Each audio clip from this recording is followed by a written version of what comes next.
Ya, Bu. Okay, good afternoon, everybody. Good afternoon, Bu. Okay, how are you?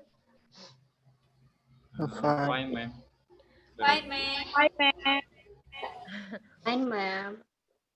Okay, so I believe every of you have already prepared in advance for our meeting now. As you all know that in this meeting in week 2, we will talk about Oedipus the King by Sophocles, right? So before we start further, we have warming up a discussion, like just like our class previously in Introduction to Literature class last year. I asked you the question and you are welcome to answer. And then anytime you answer, you write down by yourself your point, in your kartu pahala, something like that. And let's begin from the story. So we are talking about Oedipus the King by Sophocles.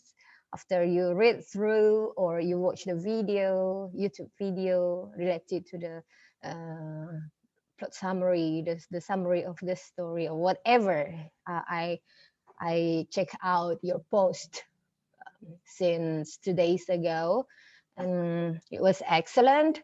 So my question, originally, the story of Oedipus the King by Sophocles is a story from where? Is it England or I don't know, American? So what do you know? From Greek. From Greek, yeah. So Greek. You know Greek? What is Greek in bahasa? Yunani. Ya, Yunani. Jadi Greek, Yunani. Kalian harus familiar ya dengan itu kan like simple vocabulary ya, Greek, Greece gitu kan. Oke, well, negaranya namanya Greece. Greek itu orangnya. Jadi aslinya Greece, right? It's Greece dari Yunani. Okay, so this story is a very old story, right? So, do you know how old the story is? Like when the play is first made? Kapan sih dibuat pertamanya nih cerita ini?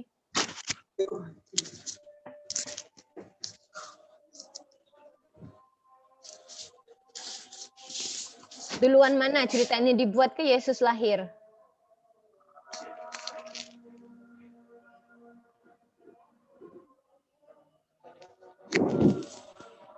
Ada yang bisa jawab?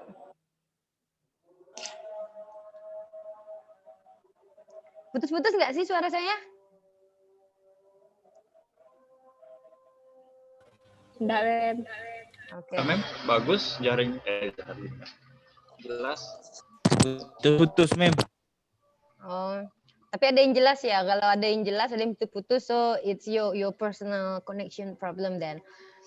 And yeah, my question. So the story of Oedipus the King is it's a pretty old story. So like when did the story when was the story made?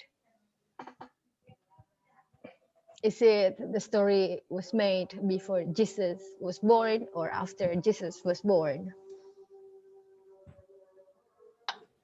Ma'am, this Oedipus Rex Yes. is performed around 429 before Masehi, before century. Apa BC itu? Before century? Before century. Century itu abad, before itu sebelum abad. So BC itu sebenarnya before Christ. Artinya Christ itu Jesus ya. So before Christ was born. So 450 years before Christ was born. Paham ya BC itu? before Christ. Okay, so it's Ya, paham. old, yeah, so it's old story. It's a Greek story. The story was written in Greece and related to the story. Anybody here want to tell us actually what's the point of the story? What's the point? What actually the writer, the playwright, Sophocles want to tell the people? Anybody want to say something?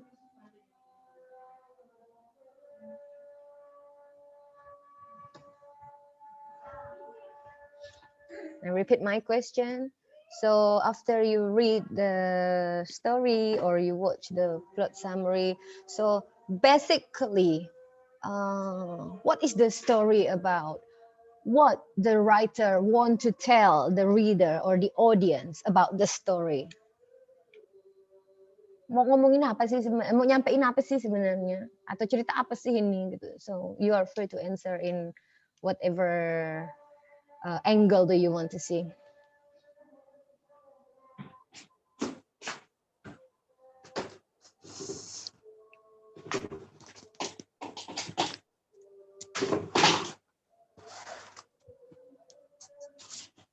Ada yang mau jawab?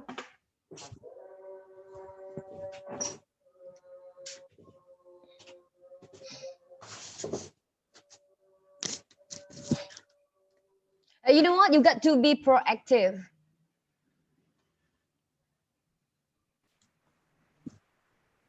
Anybody want to tell me what's the story about?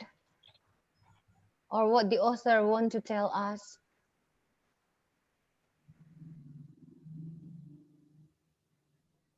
Nobody want to say anything? Like seriously?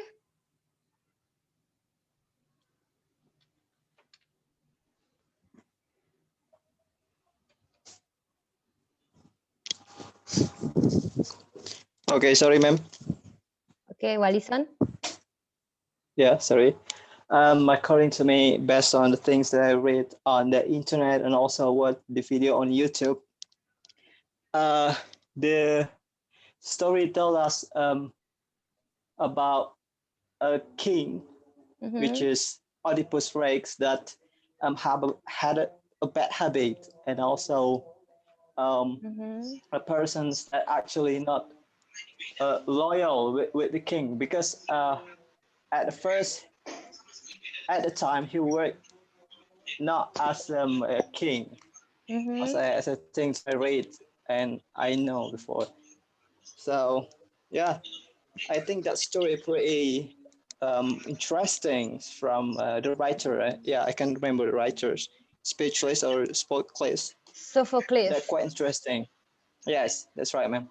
That's according to me. Okay, so in your opinion, you don't say according to me, but you say in my opinion. Yeah, yes, that's right. So in your opinion, Oedipus is not a loyal king because he killed the king. Is that what you mean? Yeah. Okay, so Yeah. what about, okay, thank you. So what about the other? What about the other? What do you think? Is that true that what Walison said, that Oedipus was not loyal to the previous king, Laius, right? Anybody has different argument?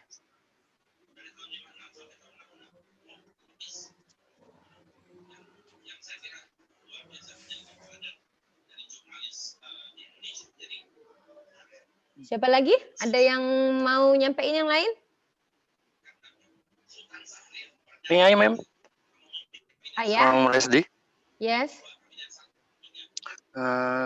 As what I know, in this case, before we know that Laius is actually that he says that is actually Oedipus' dad. Oedipus' father. Okay.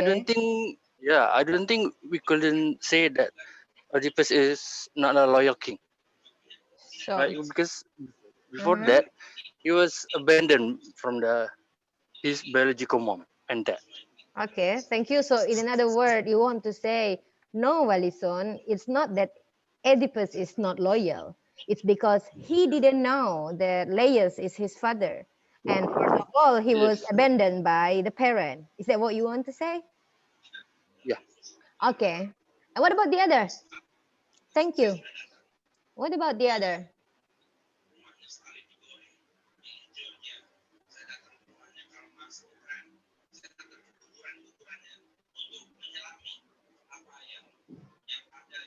Yang lain?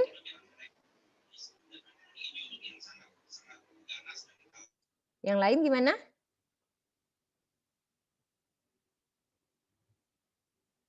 How about the other?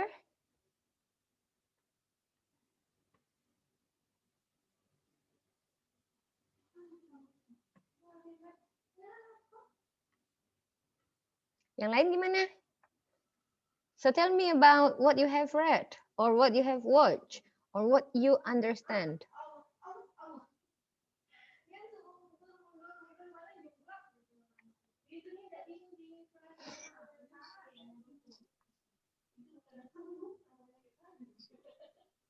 Anybody else want to say something?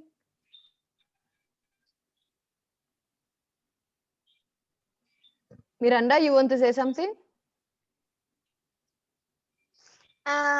No, ma'am.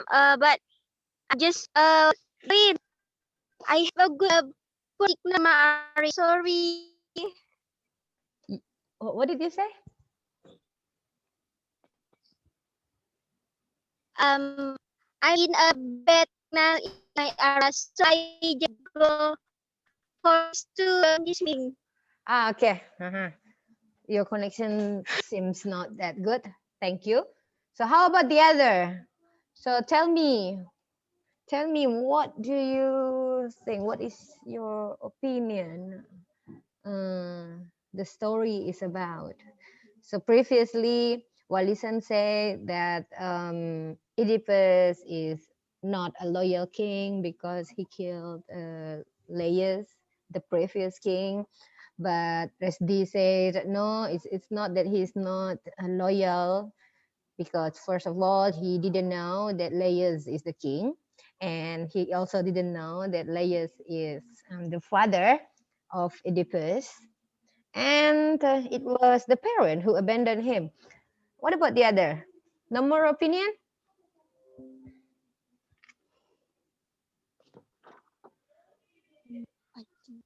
No more?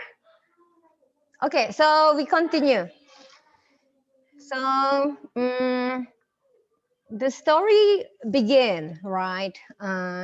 If you read the original transcript, kemarin itu ada siapa ya yang bentar ya, share. Ada yang sebentar. So kemarin di Facebook komen kita ada yang share, saya lupa siapa men-share, membagikan cerita Oedipus Sang Raja yang artinya teks drama itu diterjemahkan ke dalam bahasa Indonesia kayak gitu. Okay, so it's good, it's making effort. And then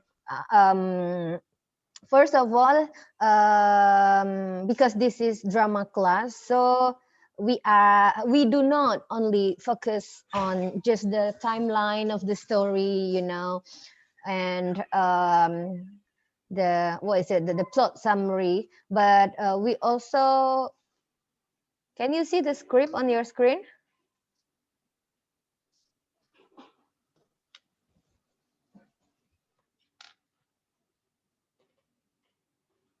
Oh ya.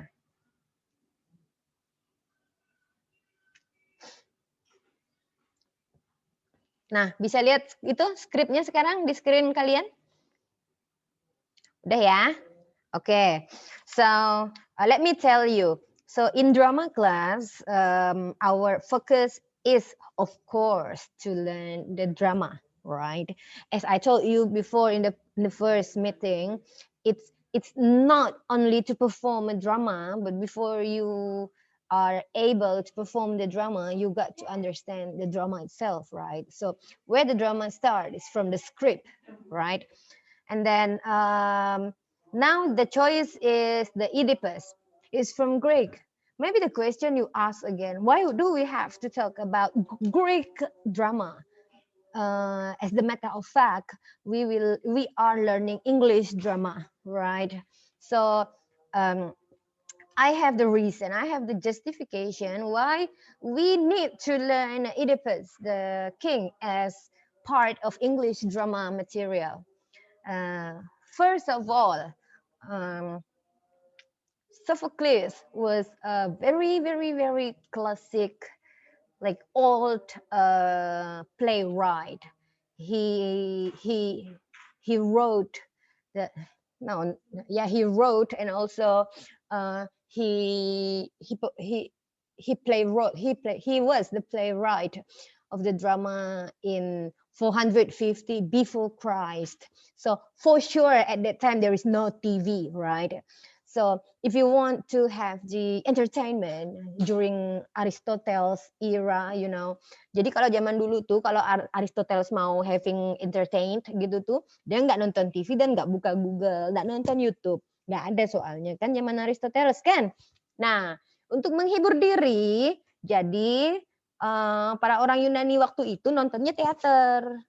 Nah, Sophocles inilah yang salah satu penulis teater. So he's the playwright. Kalau kata kita sekarang tuh, kalau di film-film tuh namanya tuh penulis skenario kayak gitu. Nah, dia ini.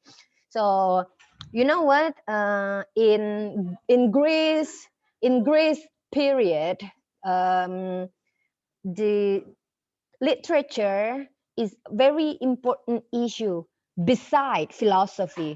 Jadi kalau yang kita kenal dari zaman Yunani dulu tuh kan filsuf-filsufnya ya, kita punya Aristoteles, terus tuh punya siapa lagi namanya? Plato, terus tuh punya siapa lagi gurunya Aristoteles tuh? Yang filsuf-filsuf terkenal zaman Yunani gitu. Nah, di zaman Yunani itu juga yang salah satu yang terkenal adalah selain filsufnya adalah penulis sastranya. Nah, sastra-sastra yang ditulis pada zaman itu bentuknya play gini. Saya bilang tadi tuh ketika kalau Aristoteles mau having entertained gitu tuh nontonnya nonton teater. Inilah ceritanya. But because at that time they appreciate knowledge very much. Even the theater, it need to be deep, you know. It need to bring the value, whatever value. Kenapa? Karena ingat loh, itu tahunnya BC ya. Yunani itu belum kenal sama Nabi kayak gitu. Karena Nabi turunnya di Timur Tengah nggak di Yunani gitu. So pada zaman itu orang-orang Yunani itu menyembah dewa. Makanya di cerita-ceritanya itu ada Zeus, ya kan? Ada siapa lagi? Venus biasanya atau siapa? Ada siapa Hercules kayak gitu. Itu kan dewa-dewa mereka. Mereka nyembah dewa, dan cerita-cerita karya-karya sastra yang disampaikan pada zaman itu juga harus mengandung ajaran yang mengkaitkan dengan padahal saya tuh udah set. Bentar ya. Oke, dan ajaran-ajarannya tuh harus mengkaitkan dengan ajaran-ajaran kedewaan itu selain dengan ajaran-ajaran filsafat gitu kan. Makanya dalam cerita Oedipus ini kalian melihat kan si siapa namanya yang menyampaikan profesi itu, tahu nggak profesi itu apa? Kalian mendengar kata profesi? Ada profesinya apa? Isi profesi di dalam dia tuh kayak ini kayak kejadian akan jadi masa depan, tapi tahu itu secara kayak aman lah. Kalau nggak lebay di itu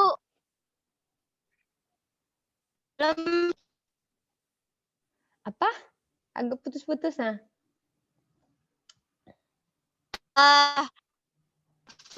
Itu yang saya baca memang satu ramalan yang terjadi satu tadinya dari sekarang Ya, profesi itu kayak catatan qada dan qadar ya kalau istilah orang Islam gitu ya. Takdir gitu. iya itu Ya.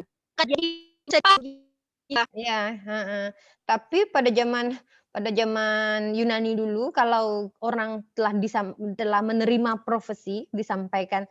Kenapa namanya prophet? Kenapa nabi itu bahasa Inggrisnya prophet? Karena dia yang membawa profesi gitu loh. Siapa yang tahu kalau surga itu ada kalau nggak ada profesinya? Siapa? Ya prophet yang bawanya kayak gitu kan. Makanya di cerita di sini kan ada menyebutkan karakter prophet kan, messenger kayak gitu segala macam itu. Itu apa? Itu nabinya istilahnya gitu ya. Kalau nabi itu istilah agama kita gitu. Kalau zaman dulu itu yang mengantarkan wahyu, mengantarkan profesi itu Wahyu. ya messenger gitu. Nah, jadi profesinya apa isinya? That one day your son will kill, one day Oedipus will kill the father and marry the mother. Itu kan profesi awal yang diterima sama King Laius sama Jocasta kan? Ya enggak? iya. Nah, jadi untuk menghindari profesi itu apa yang dilakukan sama Laius dan Jocasta?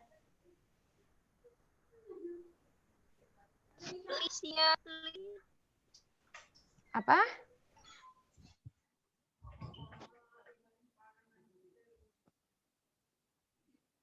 Halo. Jadi apa yang dilakukannya? Apa yang dilakukan Laius sama Jocasta untuk menanggapi profesi tadi? Bahwa one day Oedipus will kill the father. Oedipus will kill you, Laius. And then he will marry your wife, his own mother. Apa yang dilakukan?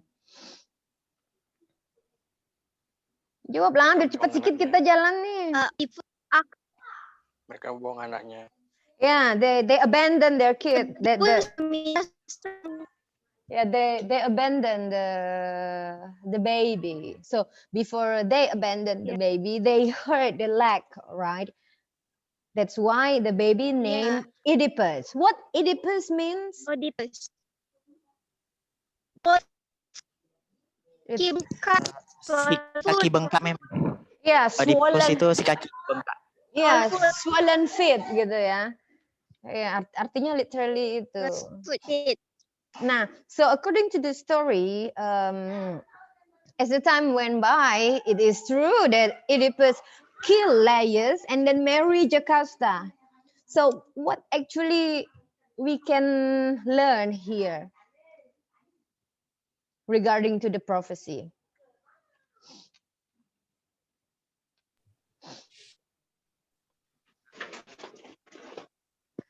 Kalau apa? Bahwasanya takdir itu nggak bisa dirubah gitu ya. Sebagaimanapun kita mengusahakannya, that we cannot change the destiny, right? Yeah, that's when the prophecy says so be it, right? So that's the point. Okay, so balik lagi sedikit tadi kenapa kita belajar Oedipus kan? Satu tadi alasannya it's the form of drama or play is one of the oldest literary performance even since Aristotle's time, dan kaitannya dengan drama dalam bahasa Inggris. Kalau kalian ingat era setelah era Renaissance, setelah Shakespeare kan, ada beberapa puluh tahun setelah itu, sebelum Romanticism itu ada namanya neoklasikal. Zaman-zamannya apa itu? Pokoknya sebelum romantisisme. Itu namanya neoklasikal. Neo artinya apa? Baru. Klasik artinya klasik. So, karya-karya sastra klasik yang dimunculkan lagi. Nah, salah satunya adalah memunculkan kembali karya-karya dari Yunani seperti yang ditulis oleh Sophocles ini, Oedipus, transkrip ulang ke dalam bahasa Inggris. Jadi tulisan aslinya Oedipus dalam bahasa apa? Dalam bahasa Yunani. Nah, munculnya karya yang kalian lihat pada screen kalian itu munculnya setelah apa? Setelah pada era neoklasikal gitu ya. Ini yang lebih modern. Coba kalian baca scene-nya ya. Nih. My children, new sprung race of old Cadmus, why do you sit at my shrine, wearing garland of suppliants olive? Lihat itu. Bandingkan dengan yang ini. My children, let us burn to Cadmus old. Why sit ye here as suppliant in your hands, branch of olive filled with the wood? Agak beda kan? Instead of makai why do you, dia pakainya why sit ye gitu kan. So, tapi apakah ini versi klasik satu-satunya? No. Karena banyak sekali kemudian sastrawan-sastrawan yang mencoba menerjemahkan karya Oedipus ke dalam bahasa Inggris. Jadi redaksinya nggak selalu sama karena itu adalah terjemahan. Nah, karena bahasa Inggris pada zaman neoklasikal itu it's slightly different. No, it's pretty different from our current English. So that's why people keep translating the script menjadi yang lebih mudah kita mengerti. My children, new sprung race of old Cadmus. Ini kan lebih mudah dimengerti kan? Why do you sit at my shrine? Itu lebih mudah dimengerti daripada why sit ye, gitu kan? Why sit ye here as suppliant? Ya. Kemudian kalau kalian mau melihat transkrip yang bahasa Indonesianya yang dari siapa kemarin itu saya lupa. Dia bagi kita share linknya kan. Nah ini dia anak cucu anak cucu Cadmus pendiri kota Thebes. Kenapa kalian datang berbondong-bondong bagaikan demonstran? Artinya apa? Ketika di transkripnya ditulis why sit ye, itu kan literally kan apa? Kenapa kamu duduk gitu? Why do you sit on my shrine? Kok kamu duduk di tahtaku sih? Kok kamu duduk di singgasanaku sih? Ternyata diartikan oleh dalam bahasa Indonesia itu menjadi kenapa kalian datang berbondong-bondong kayak bukan mereka demonstran. Kenapa kalian datang barang berbondong-bondong ke istana gitu. Nah, terus kita lihat bentuknya gitu ya. Bentuk dialog pada zaman klasik itu nggak kayak kita, kayak film zaman sekarang kan, hey what's up bro, fine you, yeah let's go, it's short right. Kalau ini kan panjang, berbunga, berbelit.